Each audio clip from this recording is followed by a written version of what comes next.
stone set in your eyes, see the thorn twist in your side. I'll wait for you.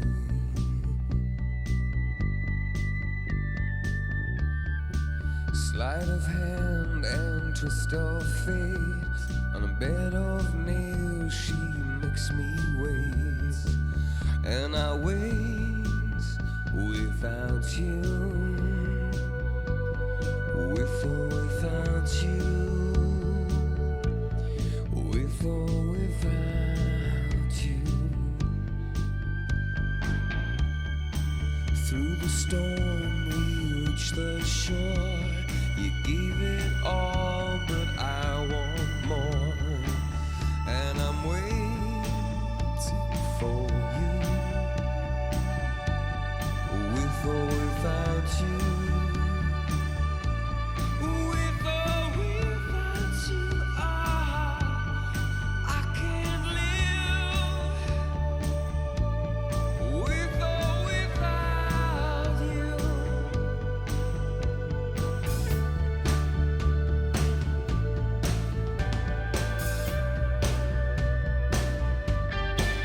And you give yourself away, and you give yourself away, and you give, and you give, and you give yourself away. My hands are tied, the body bruised, she got me with nothing to win and nothing left to lose. And you give yourself away, and you give yourself away, and you give, and you give, and you give yourself away.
여러분의 저녁을 책임지겠습니다. 소통하는 재미 뉴스프리 데스크 아나운서 김민호입니다. 안녕하세요. 성지영 기자입니다.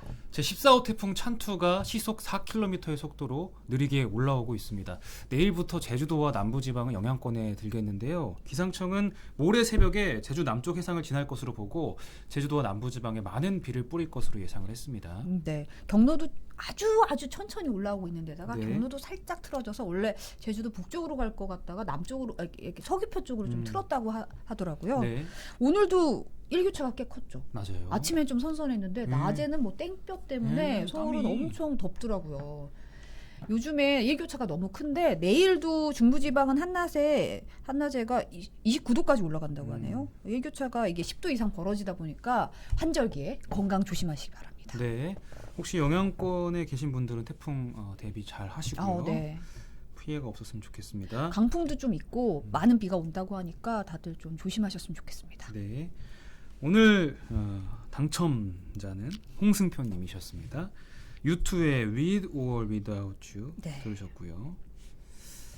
예, 덕분에 좋은 노래 감상했고 네. 감사합니다. 쭌쭈님이 모두 감기 조심하세요 하셨고 빌로바TV님 선영구 손입니다. 이사나님이 찬투는 캄보디아에서 제출한 이름으로 꽃의 한 종류라는 뜻입니다. 예. 서울도 엄청 더웠어요 하셨어요. 한성님 저 왜 못 알아들었어요. 전쟁 났다 그래서 이게 무슨 전쟁이지 이랬는데. 예. 스카이워드님이 저보고 특보 들어가시나요라고 여쭤보시는데 들어가면 제가 하긴 합니다. 그래요? 9월에 오. 불이 안 태풍이 그러니까요. 큰 피해가 없었으면 좋겠어요. 조용히 지나갔으면 좋겠습니다. 그러니까 다들 여러모로. 또 비가 너무 많이 오니까 또 예. 추석 연휴에 남부지방이 좀 타격을 받을 것 같아서 네. 네, 좀 걱정이 됩니다. 예. 빌로바TV님 창원 마산에도 비바람이 불 듯합니다 하셨어요. 예, 아유, 마산쯤이면은 불 수 있죠. 조심하시고. 연두부 엄마님 아니에요. 다 막혀 있어요. 저는 네. 유교걸. 유교걸. 삼처토끼님이 Fly Me to the Moon 신청곡 신청하셨습니다. 알겠습니다. 저도 이 음악 되게 좋아하는데. 박수빈님이 금요일에 한복 입고 진행해 보라고 하시는데 금요일에는 저희가 진행을 안 하죠. 그분들께 한번 얘기를 해보겠습니다. 아예 박수빈님 금요일 날 안 보셨구나 저번 주에. 네. MC가 바뀌었어요. 금요일 MC가. 네. 자꾸 선영구님의 소원을 많은 분들이 지금 엄청 주목하고 계세요. 손 좀 내밀지 마십시오. 네. 네. 저기 방해하지 마십시오. 네. 울산은 바람이 벌써 많이 분다고 러블리나님께서. 네. 미라클님이 소중한 하루의 나아감을 함께할 수 있어 감사합니다. 억지로 힘내시지 않으셔도 좋을 내일을 응원하며 오늘도 소중히 시청하겠습니다 하셨습니다. 시 같아요. 그러니까요. 읽고 있으면 저도 마음이 좀 착해지면서 말을 예쁘게 하려고 노력하게 되는 것 같아요. 우리 미라클님 힐링 도서 같은 거 혹시 출간을 하셨을 것 같아요. 제 그러니까요. 생각에. 이 정도의 글솜씨와 어떤 마음을 어루만져주는 실력이시면은 분명히 책 한 권 내셨어야 되는데 이거. 지금 잘생긴 이세희의 유튜브님부터 시작해서 빨리 다음 코로 가래요. 네, 선영구가 기다리고 있다고. 네, 다들 손- 기다리고 계십니다. 손의 주인공을 만나러 출발합니다. 네.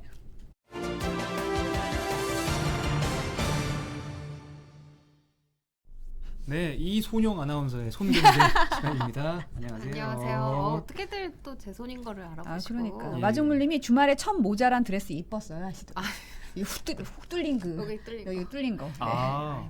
그 의상이 막 이제 여러분들이 생각하시기에는 쫙 입고 그렇죠. 저거 주세요. 이렇게 하실 이렇게 할 것 같지만 절대 그렇지 않습니다. 사실 선택의 폭이 많지 않아요. 그냥 가져다 주는 거를 그렇죠. 하면서 이제 입게 되잖아요. 그렇죠. 네. 그랬습니다. 네. 앙다다시님이 손금 이쁜 선영구 하셨어요. 저 근데 손금이 좀 흐려요. 아까 뭐가 줄이 많아요. 그렇죠? 그러네요. 네. 약간 우리 옛날에 손금 보면 좀 저도 손금에 줄이 좀 많아서 뚜렷한데요? 오, 진짜 뚜렷하신데요? 네, 뚜렷하긴 한데 잔금이 많아서 고생 많이 한다고. 전 잔금 투성인데 그래서 이렇게 고생스럽네요. 그렇지만 고생 끝에 낙이 오는 손금이라고 했어요. 오, 좋네요. 낙이 오면 되죠. 뭐. 그럼요. 네. 빨간 막도 차차 같대. 오늘 뭐 하나 둘러봤어요. 본인이 의도적으로 지금 패션을 완성시킨 건가요? 아니요. 뭐 아무런 의도가 없습니다. 그냥 흰티 입기가 좀 그래서 하나 산타 걸쳐봤어요. 같기도 한다고. 네. 선물 주세요. 선물이 없어요. 선물 주세요. 경제적으로, 네, 부족합니다. 네. 선영구 말고 선스담 이거 무슨 말씀이시죠? 사실 스포츠 매거진에 제 고정 코너 스담. 스담 스담. 있었어요. 원래 이제 스포츠 취재부에 전운칠 선배랑 같이 하곤 했는데 네, 휴직을 하셔가지고 네, 좀 건강이 좀 안 좋아가지고. 네, 잠정적으로 지금 쓰담쓰담은 안 하고 있어요. 그러네요. 네. 빨간 망토 덕에 선영구 산타로 변신하셨습니다. 네. 네. 뭐 빌로버 TV님이 거적대기를 입어도 예쁘다고 칭찬이 자자합니다. 네. 진짜 거적대를 한번 입고 그래야겠어요. 오셔야 그런 그래도 말씀 이런 안 하시죠. 반응이 이렇게 나오는지 한번 네. 네. 그러네요. 오늘 푸더팬 여러분을 위해 선물을 또 한 3가지 가져오셨다고. 3가지요? 3가지 소식을 정보가 다 깜짝이야. 진짜 선물인 줄 알았어요? 이렇게 덤터기 쓰는 줄 알았어요. 깜짝 놀랐네요. 갖고 있는 거 내주시면 돼요. 그럼요. 네. 미모가 선물이라고 홍순표님이 감사합니다. 오늘 신청곡이 당첨되신 홍순표님이 기분이 좋으셔서 그런지 이제 네, 말씀도 다 아름다우시네요. 네. 사실 지난주 송경제에서 카카오 택시에 대해서 얘기가 나왔었는데 맞아요. 네, 네. 한 주 내에 일주일 동안 카카오 관련 뉴스가 뭐 경제면 팍 소식이 팍 하고 아주 쏟아졌어요. 네, 네. 어제 또 하이라이트를 찍었죠. 아, 그렇죠. 네. 뭐 카카오가 뭐 좋은 소식으로 이렇게 여론의 주목을 받으면 좋겠지만 사실은 문매를 맞고 있습니다. 또 여론의 문매뿐만이 아니라 규제 대상이 됐잖아요. 뭐 저번 주에 소개해드린 것처럼 뭐 카카오 택시 호출 서비스부터 골목 상권을 침해했다. 빅 플랫폼 기업이 이런 이제 문매까지 거센 비판을 받고 있는데요. 지금 카카오가 지난주에 이야기했던 것처럼 금소법 위반에 대해서 금융위원회 에서만 제재를 받고 있는 게 아니라 네. 공정거래위원회 등 여러 곳의 규제 대상이 올라와 있어요.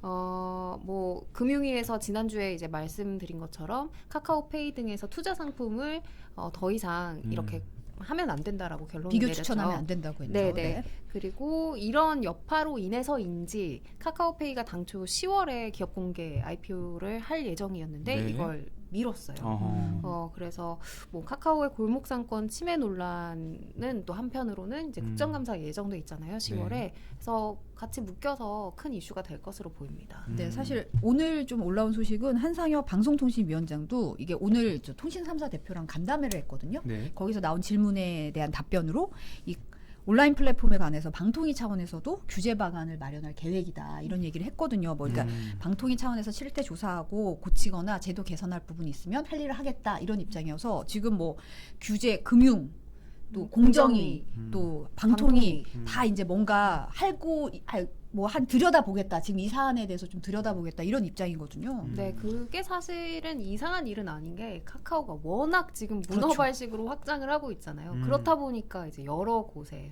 걸려 있는 곳이 여러 소감 가지 부서에 있는 거죠. 네, 지금 눈을 피할 수가 없게 된 건데 네. 특히 이제 공정위에서 조사를 하겠다고 한 부분이 좀 눈길을 끌었어요. 네. 김범수 의장의 가족회사로 알려진 K큐브 홀딩스에 대해서 현장 조사를 했다고 하거든요. 공정위가. 그러니까 K큐브 홀딩스가 사실상 카카오의 지주회사예요. 왜냐하면 카카오의 지분을 10% 이상 가지고 있거든요. 그래서 이 공정위가 카카오가 최근 5년간 이제 제출한 지정 자료에서 이 K큐브 홀딩스와 관련된 자료가 누락되거나 허위 제출됐다라고 이제 의심을 하고 이제 조사에 나선 거예요. 네. 그래서 김민호 아나운서 지금 네. 이해하고 있어요? 그래서 좋은 거 아니죠? 지정 자료가 이해가 안 갑니다. 지정 자료 설명 좀 해주세요. 지정 자료가 뭐냐면은 공정위에서 우리나라 대기업 집단 뭐 서열 같은 거를 정할 때 어떤 기준이어야 대기업 집단이 되고 이렇게 되는 거잖아요. 그래서 네. 이제 자료 제출을 요구해요. 너희가 가지고 있는 계열사의 현황, 뭐 매출 이런 거, 업태가 뭔지 이런 자료들을 제출할 것을 요구하거든요. 네네. 이제 그게 지정 자료인데 카카오가 자신들의 계열사가 굉장히 많잖아요. 요 자료를 제출하는 과정에서 특히 K큐브 홀딩스에 대해서 좀 제대로 안 냈다라고 공정위는 보고 있는 거죠. 네. 저희 K큐브 홀딩스가 저도 기억이 나는데 사실은 이 김범수 의장이 그 자기 지분을 주식을 사실 친인척한테 증여를 했잖아요. 네. 그게 맞아요. 어마어마한 규모여서 굉장히 화제가 됐었어요. 그러면서 이 회사의 실체가 뭐냐라는 게 좀 주목을 받았거든요. 올 초에도 저희가 보도를 했는데 그 영상 잠깐 보고 얘기 나누겠습니다. 서울 강남구 삼성동의 한 빌딩. 로비에 카카오 로고가 보이는 이 건물에 김범수 의장이 100% 지분을 갖고 있는 K큐브 홀딩스가 입주해 있습니다. 최대 주주인 김범수 의장에 이은 카카오 2대 주주인데 시가총액 40조가 넘는 카카오 지분을 11%나 갖고 있습니다. 예. 네, 저희 카카오 쪽. 그런데 감사 보고서를 보면 이상한 점이 눈에 띕니다. 2019년 한 해 매출이 4억 3천만 원에 불과한데 급여가 14억 원, 접대비가 2억 7천만 원, 차량 유지비로 4,700만 원을 쓴 것으로 되어 있습니다. 이 회사의 임직원은 김범수 의장을 포함해 모두 5명. 대표는 김 의장의 동생이고 부인은 이사로 등재돼 있습니다. 단순 계산으로도 한 명당 3억 원에 가까운 급여와 5천만 원이 넘는 접대비가 지급된 셈입니다. 이 회사는 경영 컨설팅을 사업 목적으로 내걸고 있는데 이들 임원회에는 실무 직원 한 명 없는 회사다 보니 가족에게 편의를 제공하기 위한 실체 없는 회사가 아니냐는 의혹이 제기되고 있습니다. 네.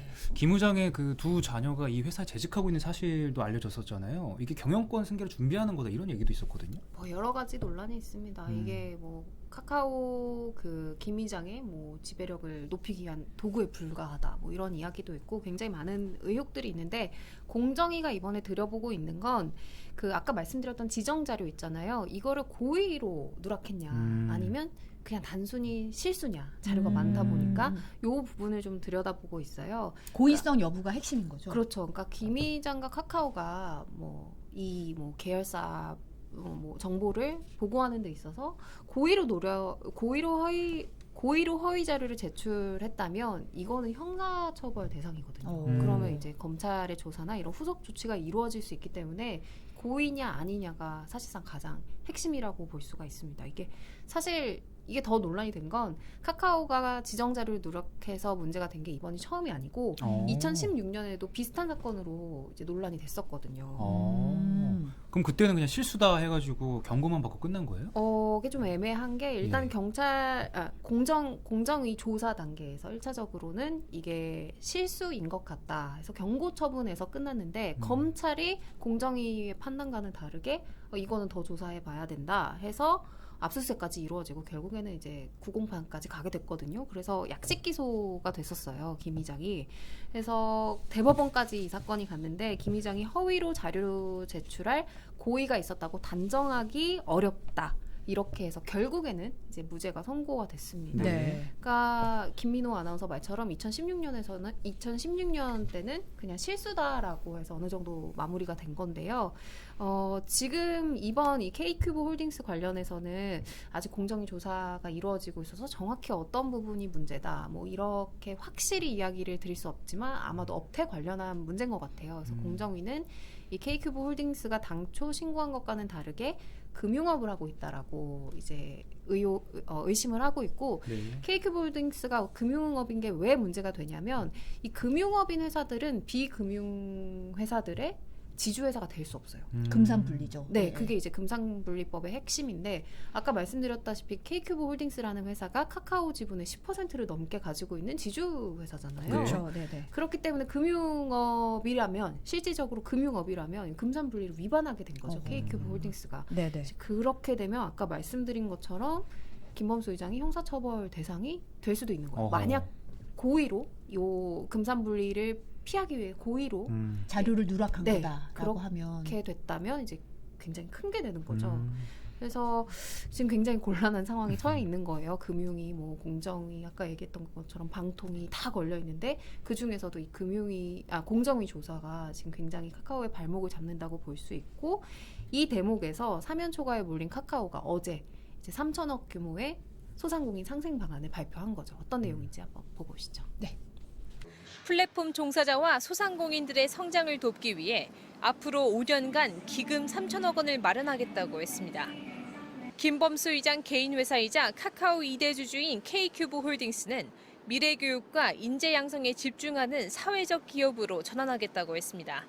또 골목상권 침해 논란을 빚은 사업에서 철수하고 혁신사업 중심으로 재편하겠다고 밝혔습니다. 계열사 중에선 가장 많은 논란을 빚은 카카오 모빌리티가 먼저 계획을 내놨습니다. 1,000원이나 2,000원을 더 내면 택시를 우선 배차하는 스마트 호출 서비스를 폐지하기로 했습니다.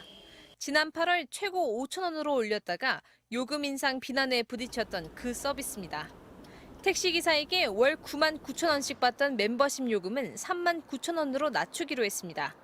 카카오는 일반 택시보다 카카오티 소속 택시에 우선 배차하는 이른바 콜 몰아주기로 현재 공정거래위 조사를 받고 있습니다. 카카오는 대리운전 서비스 수수료도 일괄 20%에서 수급에 따라 0에서 20%로 사실상 낮추기로 했습니다. 또 문어발 논란을 빚은 꽃배달, 간식 배달 서비스도 중단하기로 했습니다. 인지 알고 들어오시는 분들이 많아서 그렇대요. 네. 이렇게 이제 카카오를 두고 논란이 많이 일어나니까 뭐 경영 성과나 네. 주가에도 영향을 미치는 것 같거든요. 그렇죠. 최근에 그 카카오 주가가 어마어마하게 떨어졌습니다. 네, 계속 지금 며칠째 떨어지고 있는데 저희도 알겠잖아요. 지금 너무 규제를 많이 받고 있다는 걸. 그러니까 큰 손인 외인들도 카카오에 대한 이 규제가 쉽게 사그라들지 않겠다. 그러니까 규제를 막 받고 있다기보다 지금 규제 당국에서 이제 들여다보고 있으니까 이게 좀 쉽지 않겠구나. 이게 좀 네. 보이는 상황인 거죠, 사실. 네. 아무래도 영향이 있겠다라고 예측한 외인들이 많아서 주가가 떨어지고 있다라는 이제 전문가들의 분석이 있습니다. 근데 어쨌든 이제 상생안에 대해서 다시 이제 돌아와서 김범수 의장이 이런 상생안을 밝히면서 뭐라고 했냐면 최근에 카카오에 대한 여론의 지적은 사회가 울리는 강력한 경종이다. 지난 10년간 추구해왔던 성장 방식을 과감하게 버리겠다라고 했는데요. 그러니까 사회적 책임을 다하는 성장, 요즘 이제 ESG 하잖아요. 뭐 그런 측면에서 설명은 했는데 이것마저도 여론이 곱게 보지는 않는 모양새예요. 네. 그냥 네. 이런 설명은 내수용이고 사실은 글로벌로 그냥 가려는 어떤 심산 아니냐라는 이런 분석도 나오고 있습니다. 어떻게 보면 카카오 산업이 워낙 국내 시장에 좀 집중하다 보니까 이제 좀 뭐 우리나라 좀 큰 대기업 같은 경우는 해외 시장 진출도 많이 하고 네. 이제 좀 많이 우리 흔히 말하는 외화벌이라 그러죠. 이제 그런 걸 좀 집중하는 데 비해서 너무 이제 골목 상권 너무 이제 여기서 다 문어발식으로 확장을 하다 보니까 좀 아무래도 겹치게 되잖아요. 그런 부분에 있어서 우려의 목소리 좀 있고 이 상생안이라는 게 서비스 자체를 없애는 게 아니라 뭐 한 할인해주고 뭐 네. 이런 게 얼마나 갈 수 있을까라는 거에 대해서 의구심을 가진 분들도 좀 있긴 하더라고요. 네.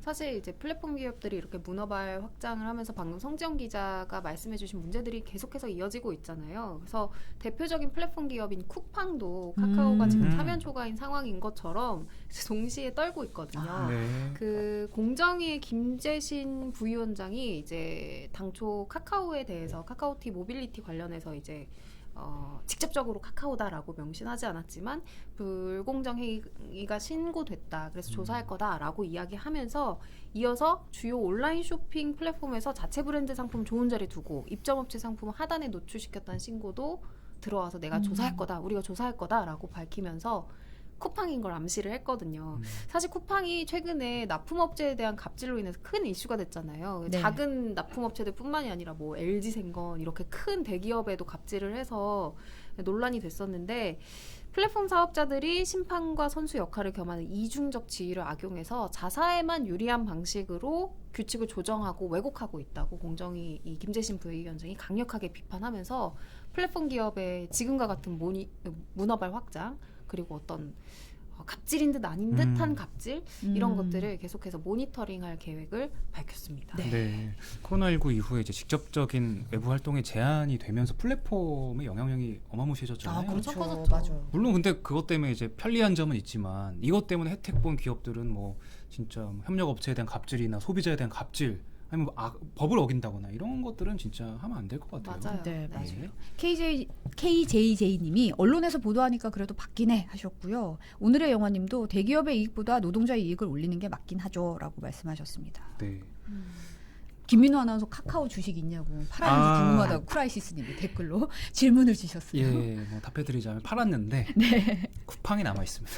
아 그러시군요. 예, 네. 어찌 될지 모르겠습니다. 봉분이님이 이선영 아나운서 뒤에 빨간 티 입은 귀신 저만 보이는 건가요? 패션 하이틴 스타 같다고. 빨간색이 어디 보인다는 거죠? 어휴, 안 보이는데? 이거 뭐지? 이거 우루사가 있는 느낌인데 무거워요. 오늘 하얀 티만 입고 왔는데. 예. 잘못 보신 거예요? 네. 네. 예, 지금 카카오 뭐 AI 스피커가 있으신 분들이 많은가 봐요. 저희가 카카오 얘기했더니 뭐 스피커가 대답을 하고. 아, 그래요? 예. 헤이 카카오 유튜브에서 뉴스 프리데스크 틀어줘. 다들 반응하시기에. 네. 네. 자 이제 다음 소식은요? 다음 소식은 국민연금 관련한 아, 소식인데요. 네. 국민연금이 매달 월급에서 꼬박꼬박 나가잖아요.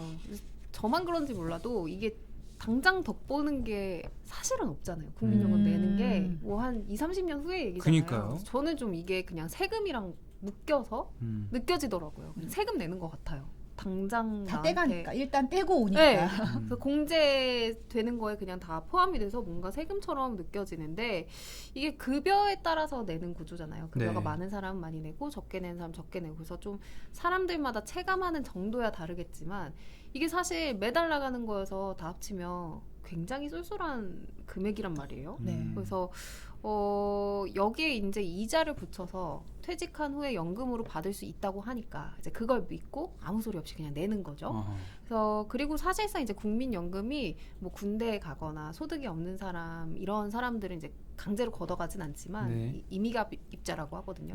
원하면 가입하는.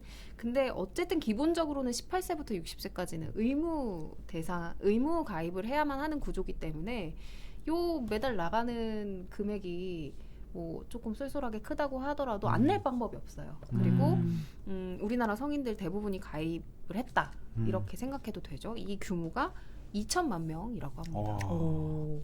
사실 꼬박꼬박 국민연금 내고 있긴 하지만 이거 나 나중에 나이 들어서 정말 받을 수 있는 건 안 맞는가요? 받아봤으니까. 막 이러면서 예. 약간 이런 좀 느낌이 들기도 하고 사실 국민연금 기금 고갈에 대한 우려는 예전부터 계속 제기돼 왔던 거긴 하거든요. 뭐 맞아요. 덜 내고 더 받는 이런 구조가 계속 간다면 이게 과연 남아 있을 수 있는 건가? 이런 거잖아요. 사실 좀 비현실적이기는 하죠. 그래서 저도 아마 대학생 때부터 10여 년 전부터도 국민연금 너 때는 못 받을 거다 하는 이제 선배들 얘기를 많이 들었었던 것 같은데 지금 현재 국민들의 기대 수명을 기준으로 지금 이제 수령하는 사람들을 계산해 보면 국민연금의 평균 수익비가 2.2라고 해요. 이 평균 수익비가 뭐냐면 내가 1을 냈을 때 얼마 돌려받냐. 그러니까 수익률이라고 생각하면 되는데 네. 지금은 내가 낸 돈이 100만 원이면 220만 원을 연금으로 수령할 수 있는 진짜 말도 안 되는 금융 상품인 거예요. 이거를 만약에 사적인 금융기관에서 상품을 설계한다면 어느 금융기관에서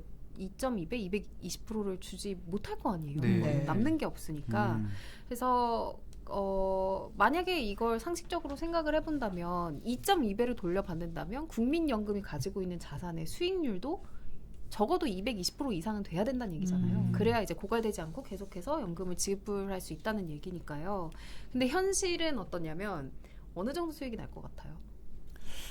그래도 뭐 지금 댓글로도 꽤 많이 올랐다. 국민연금 요새 주식으로 많이 돈 벌었다. 이런 얘기가 좀 올라오고 있는데. 맞아요. 뭐 삼성전자 대주주이기도 하고. 손해는 그러네요. 아니겠죠? 네. 이것까지 손해는 아니에요. 큰일 네네. 납니다. 손해는 아닌데 제가 말씀 네. 김밥님이 국민연금 주식 잘해서 돈 많이 벌었다고 얘기해 주셨어요. 맞아요. 돈을 벌긴 벌었는데 음, 2019년에 수익률이 9.6%, 오. 작년 수익률이 11.3%, 그렇죠. 올해 상반기는 7.3%거든요. 한 자릿수에 머물러 있는 거예요. 네. 근데 아까 제가 말씀드렸다시피 이제 국민연금이 2.2배를 주겠다는 식으로 설계를 해놨잖아요. 그렇다 보니까 이제 이게 턱없이 부족한 거예요, 기금이. 그래서 지금은 흑자지만 결국 2055년, 2057년 정도 되면 아예 기금이 바닥날 거다. 이런 전문가들의 경고가 이어지고 있습니다. 바닥난다는 말은 지금까지 낸 돈을 못 돌려받을 수도 있다는 얘기인 건가요?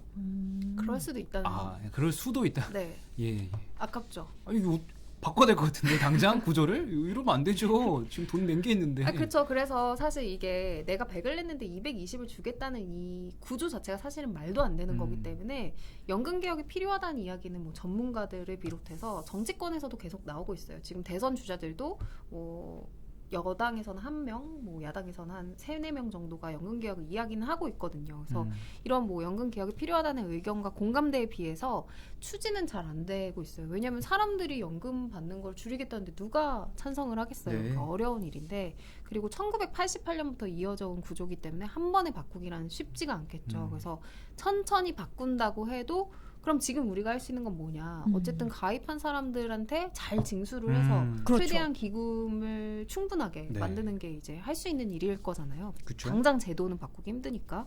근데 지금 납부 능력이 있는데도 국민연금 체납한 금액이 올해만 1조 1,725억에 달한다고요. 1조가 넘는 1조가 넘는데요. 이거 너무 억울한데 저희 같은 근로소득자는 체납하는 그냥, 방법을 네, 모르잖아요. 저희는 유리지갑입니다. 가만히 있어도 가져가잖아요. 네. 아니 누가 이걸 안 냈어요? 그러니까 빨리 잡아요, 빨리. 이런 사람들이 한두 명이 아니어서 네. 아예 국민연금공단이 특별관리 대상이라고 이름까지 정해서 관리를 하고 있대요. 네네. 이 특별관리 대상은 그러니까 소득이 있고 연금을 납부할 어떤 재산적인 능력이 되는데도 안 내는 사람들을 특별관리 대상이라고 하는데 한 이제 국회의원이 국민건강보험공단에서 제출받은 이제 자료에 따르면 특별관리 대상이 2021년 8월 기준으로 27만 7,186명이었는데 네. 4년 전에는 18만 명 정도 돼서 네. 4년 더 늘었네요. 4년 만에 10만 명이 는 거예요. 어. 거의 이렇게 10만 명이나 늘다 보면 결국에는 체납액도 늘었겠죠. 네. 그래서 2017년에는 누적 체납액이 1조가 채 되지 않는 7,656억이었거든요.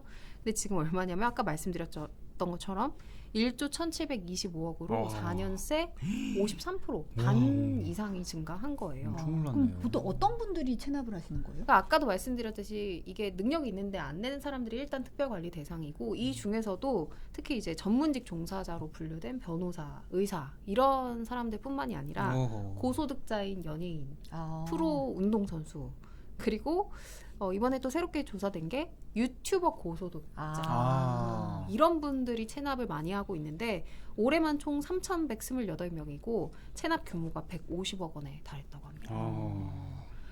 그럼 사실은 세금 체납하는 분들도 예. 뭐 강제징수하고 뭐 차업하고 이러는데 이런 거는 또 어떻게 관리를 해야 되는 거죠? 그러니까요. 그래서 뭐 이제 이 관련 자료를 발표한 국민의힘 이종성 의원 같은 경우는 국민연금 체납자도 세금 체납자처럼 명단 발표하자. 그래서 이거를 강제적으로 좀 명단을 공개해서 결국에는 징수를 할 수밖에 없게끔 만들자라는 이런 입장인데 사실 좀 연금이니까 좀 느낌이 다르긴 하네요. 그렇죠. 네네. 세금이랑 좀 느낌이 다르기도 하고 이렇게까지 하기 전에 없는 분들도 아닌데 그냥 보통 소득이 없으면 사실 유예 신청을 하거나 중지 신청하면 네. 받아들이거든요. 네. 이거는 있는데도 안 내시는 분들에 대한 얘기니까. 네. 이렇게까지 해야 될까 싶어서 좀 그러니까요. 씁쓸하더라고요. 예. 네. 좀 네. 냅시다. 예. 마지막 소식 좀 빠르게 볼까요? 네. 마지막 소식은 감자튀김 소식인데. 오, 감튀. 네, 감튀. 감튀가 왜요? 감튀 좋아하세요? 너무 좋아하죠. 뭐 국성 어떤 먹죠? 종류의 감튀? 감튀도 굉장히 여러 종류가 있잖아요. 저는 지금은 이제 매장에 많이 없는데 팝파이스. 나도. 감튀가 안에 이 친구 그게 뭘좀 약간 노릇노릇. 아. 겉에 뭐가 살짝 뭔가 붙어 있는 네. 느낌으로. 약간 그리고 굽잖아요. 맞아요. 너무 네. 맛있어요. 전 얇은 거 좋아해요. 그렇구나. 약간 맥에서 나온 약간 아하. 얇고 길쭉길쭉하고 약간 바삭바삭한 약간 음. 그런 감자튀김 좋아하는데 요즘 정말 보기가 힘들어요. 맞아요. 먹지 저도 말지. 엊그저께 이제 롯데리아에서 세트를 시켜 먹으려고 했는데 세트는 안 되더라고요. 감자튀김이 안 된대요. 그래서 뭐 네네. 어니언링, 뭐 오징어링 이런 걸로 바꾸라고 팝업이 뜨더라고요. 사실 감자튀김이 귀해진 거는 이제 지난 8월부터 이제 본격화가 됐는데 그때 당시에 왜 BTS 세트 그쵸. 그것 그 때문에 여름에 한참, 없다 뭐 네. 이런 얘기 있었죠. 핫했었잖아요. 근데 사실 그건 좀 황당한 루머로 밝혀졌고 이 이유가 코로나19 때문이었대요. 그러니까 코로나19로 인해서 소비가 위축됐었잖아요. 초반에는. 그래서 항만 물량도 이제 그에 맞춰 최소화됐다가 갑자기 소비가 증폭하면서 그 이제 소비량을 따라가지 못하는 거예요. 항만 물류가. 그래서 좀 항구마다 지금 대기 중인 컨테이너선이 엄청나게 많다고 하더라고요. 그쵸. 네. 근데 이제 외식 브랜드들 프랜차이즈들의 재료 수급이 거의 외국에서 직접 이루어지다 보니까 이 물류가 마비되면서 감자튀김에까지 영향을 줬다. 이게 사실 원인이라고 하더라고요. 근데 감자를 꼭 해외에서 가져와야 되는 건가요? 뭐 강원도에서 그쵸. 강원도 우리나라 감자. 국내 감자 가져와서 뭐 국내 시장도 좀 활성화되고 이러면 좋을 것 같은데. 그래서 저도 그렇게 생각했는데 이게 QC라고 하죠. 품질 관리 때문이래요. 그래서 네. 글로벌 프랜차이즈들에서 어디에서 전 세계 어디에서 먹어도 동일한 이제 품질을 유지하기 위해서 꼭 그 공장에서 생산된 감자만을 전 세계에서 소비하는 거죠. 그래서 그렇다고 합니다. 근데 전체 다 프랜차이즈가 그런 건 아닌 것 같고 보니까 맘스터치나 버거킹, KFC는 감자가 또 들어오더라고요. 맞아요. 그리고 롯데리아의 경우도 뭐 들쭉날쭉하긴 했지만 되는 매장 있고 안 되는 매장 있고 이랬다가 지금은 점차 지금 원상 회복되고 있다고 하거든요. 네. 결국 계속 안 되고 있는 데는 이제 맥도날드인데 맥도날드가 방금 말씀드린 것처럼 그 해외에서 냉동 감자를 들여오는 방식으로 감자튀김을 이제 공급하고 있기 때문에 가장 그런 문제가 심각한 거예요. 그래서 저는 이제 맥도날드에게 좀 건의? 하고 영상 싶은 편지 게 뭐 하나 저 보여주시죠. 영상 편지 하나 보낼게요. 이 감자튀김이라는 게 사실 맥도날드를 찾는 고객들에게 굉장히 중요한 부분인데 굳이 그렇게 해외에서 수입되는 냉동 감자를 고집하시는 이유가 뭔지 잘 납득이 안 됩니다. 지금이라도 이 코로나19가 언제 끝날지 모르는 상황에서 뭐 아까 김민호 아나운서 얘기했던 것처럼 강원도 강릉의 감자라든지 네. 이렇게 국내 농가와 협업하는 방식으로 국내에서 감자 수급을 좀 해보시는 게 어떨까 건의드립니다. 예. 빌로바 TV님이 품종이 다르다고. 더 맛있을 수도 있잖아요. 예. 그럼요. 네. 품종이 다르다고. 이 영상 편지 보내는데 그 가디건이 약간 M 그 빨간 M 같이 맞네요. 그 감자튀김 그 지갑 같네요. 예, 아, 예, 네. 그렇게 보였네요. 지금 감튀가 두목을 밀어내는 거냐는 댓글이 아. 올라오고 있습니다. 네. 네, 감튀 소식까지 이선영 아나운서 전해주셨고 다음 주에 한 주 쉬고. 네, 다음 주에 아, 추석. 추석이네요. 네, 추석이네요. 네. 다들 행복한 한가위 보내시고요. 네. 9월 마지막쯤 봬요. 네, 감사합니다. 네, 감사합니다. 고맙습니다.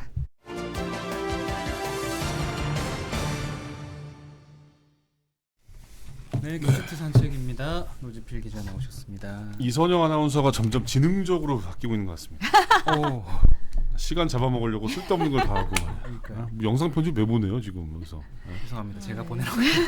서울 추석 바른 연휴가 또 많이 남았는데 또 왜 갑자기 추석 인사를 하고? 다음 주에 추석이니까. 네, 네. 서울 바른수학님이 국산 감자는 수분이 많아서 튀김에 안 좋대요 하시네요.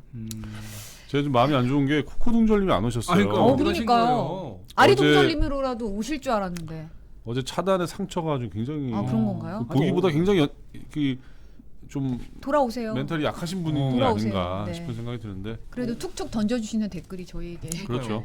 예. 피하되고 살이 되는. 그러니까 허전해요. 네, 명절 허전해요. 끝나고 뵙는 걸로 하겠습니다. 좀 연락 자시는 분은 연락 좀 부탁드리겠고요. 두테르테라고 저한테 또 하시는데 이거 외교 문제 될 수 있습니다. 이거 아, 조심하셔야 그럼요. 됩니다. 이런 네. 채팅은. 네. 자, 오늘 신규 확진자는 1,625명. 어제보다 71명이 더 많아졌어요. 네네. 그리고 서울은 605명인데 내일도 한 2,000명 이상 나올 것 같습니다. 그러네요. 네. 네. 자, 해외에서 부스터샷에 대한 신중론이 제기되고 있어요. 아, 신중론이요?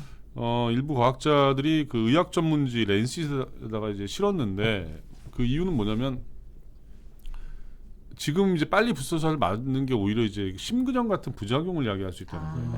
그러니까 안 맞아도 항체가 굉장히 많이 있는데 굳이. 쓸데없이 맞아서 부작용만 나오는 거 아니냐 뭐 이런 우려고요. 그다음에 또 하나는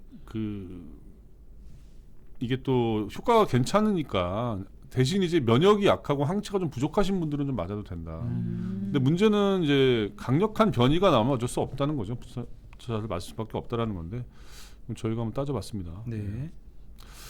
아, 쿠크론들 안 계시니까 굉장히 무거워. 굉장히 약간 죄책감도 느껴지고 네. 굉장히 좀 그렇습니다. 네. 이영우님이 여기 차단도 다 가는구나 하셨어요. 네. 아유, 가차 없어요 여기. 네, 네. 도배는 금지입니다. 아까 어떤 분이 좀 올리시는데 약간 오늘 그 방송 내용이랑 관련이 있어서 제가 차단을 안 하긴 했는데 저는 면밀히 보고 있습니다. 저희는. 네. 네. 자, 오늘 SLBM을 시험 발사를 이제 성공을 했는데 지난번에도 알려드리긴 했는데 오늘 이제 대통령이 참관을 했습니다. 네. 한번 영상을 한번 보실게요. 저게 이제 그 도산 안창호함이죠. 네. 이게 이제 가고 있는데 거기서 오유. 물속에서 미사일이 지금 올라오고 있어요. 야. 와. 네. 와. 그러니까 도산 안창호함에 탑재된 미사일이 이렇게 물속에서 이제 쏜 건데 다른 각도 영상이고요. 네. 그러니까 이게 사실은 굉장히 은밀하게 발사할 수 있어가지고 전략적인 어떤 가치가 굉장히 높은 거예요. SLBM이라는 게 세계 일곱 번째로. 일곱 이제. 번째. 네. 네. 저거는 아마 국방부 영상인데 아마 목표 지점에 정확하게 타겟하는 어떤 그런 장면이 아닌가 싶어요. 네. 저희가 이 뉴스를 근데 오늘 공교롭게도 북한에서 또 동해상으로 미사일 2발을 발사했어요. 아, 진짜요? 예. 제가 보기에 시점이 정말 절묘한데 타이밍이 우리가 저거를 하는 날이기도 하고 오늘 이제 중국 왕이부장이 그 한국에 방한한 날이거든요. 그쵸. 그래서 네. 이제 밥 먹기 직전에 이제 쏜 거예요, 저거를. 시간도, 타이밍도. 네. 북한이 뭔가 심기가 좀 불편한 것 같고 지금 미국이나 뭐 중국이나 우리나라에 어떤 시그널들을 계속 주고 있는데 이게 어떻게 또 전개될지 한번 지켜봐야 될 것 같습니다. 네. 자, 오늘 정치권을 흔들었던 어떤 키워드를 제가 3개 뽑아왔는데 아프리카 망원 요거는 어느 후보랑 관련이 있을 것 같아요? 망언하니까 생각나는 분이 예. 한 분 계세요. 윤석열 후보, 그분이 윤석열 전 아, 총장인데 네. 지난 13일에 국립 안동대 학생들하고 이제 만난 자리에서 한 얘기래요. 뭐라고 했냐면 사람이 손발노동으로 해가지고 되는 게 아무것도 없다. 이제 인도도 안 한다. 아프리카나 하는 것이다. 이렇게 얘기했다는 거예요. 그래서 이제 이게 뭐 아프리카를 이제 무시하는 거고 어떻게 보면 그 노동관이 굉장히 좀 왜곡돼 있는 거 아니냐. 뭐 얼마 전에 뭐 정규직이나 비정규직이 임금만 비슷하면 별 차이점 없다는 얘기도 했었고 네. 뭐 120시간 노동 얘기도 했었는데 당내에서도 굉장히 우려스럽다는 어떤 그런 얘기들이 나오고 있다고 합니다. 네. 화천대유는 누구랑 관련이 있을 것 같아요? 화천대유는 지금 네 핫하죠. 이재명 경기지사. 네, 이재명 경기지사인데 요거는 이제 그 성남시 대장동 개발에 민간업자랑 성남시가 같이 이제 했던 건데, 그러니까 공공개발을 섞어서 한 거죠. 네. 근데 이제 거기에 민간 개발 회사에 투자한 데가 이제 화천대유인데 네. 이제 배당금으로 이제 수백억을 가져갔다. 그래서 어떻게 그럴 수 있냐 그러면서 의혹을 제기하고 있는데 이재명 지사는 황당하다. 수사하려면 해라. 이미 많이 한 걸로 알고 있는데 아무 문제 없는 거다. 라고 얘기하고 있어요. 네. 근데 야당에서는 이제 뭐 화천개 대유는 누구 겁니까? 뭐 이러면서 이제 옛날에 뭐 있었죠. 다스. 다스. 네. 그걸 패러디해가지고 막 네. 비판하고 있고. 네. 사직서는 누굴 것 같아요? 이낙연 전 대표. 아, 수리됐나요? 오늘 이제 국회 본회의에서 수리가 됐죠. 네. 근데 오늘 이제 그 이낙연 전 대표 같은 경우는 아리둥절님 오셨어요. 오. 오셨어요? 네, 아리둥절님 나 아이고 오늘 집에 가서 저 두 다리 뻗고 잘 수 있겠습니다. 네. 네. 차단돼서 안 보인다. 반갑습니다. 네. 네. 차단돼서 안 보이는 겁니까? 아니면 그건 아니죠. 네. 아무튼 자 25초 남았는데 네. 이낙연 전 대표가 그 오늘 약간 눈물을 보이면서 이런 얘기를 했다고 그래요. 그러니까 종로 구민들한테 4년 동안 뭐 의원직 하겠다는 약속을 못 지켜서 미안하고 특히 그 보좌진한테 삶을 흔들었다 내가. 그래서 왜냐하면 의원들은 뭐 그만두면 그만이지만 보좌진들도 같이 또 이게 일이 그렇죠. 없어지는 네네. 거거든요. 그러니까 이낙연 전 대표 같은 경우는 뭐 이제 대권 이제 도전을 위해서 이제 던진 건데 굉장히 또 여러 가지 소요가 있을 것 같아요. 뭐 그런 게 오늘의 어떤 키워드였고요. 네. 자 시간이 다 됐습니다. 뭐 남은 소식은 뉴스에서 보시는 걸로. 네. 본방까지 시청 부탁드리고 저희는 내일 다시 돌아오겠습니다. 네, 감사합니다. 고맙습니다.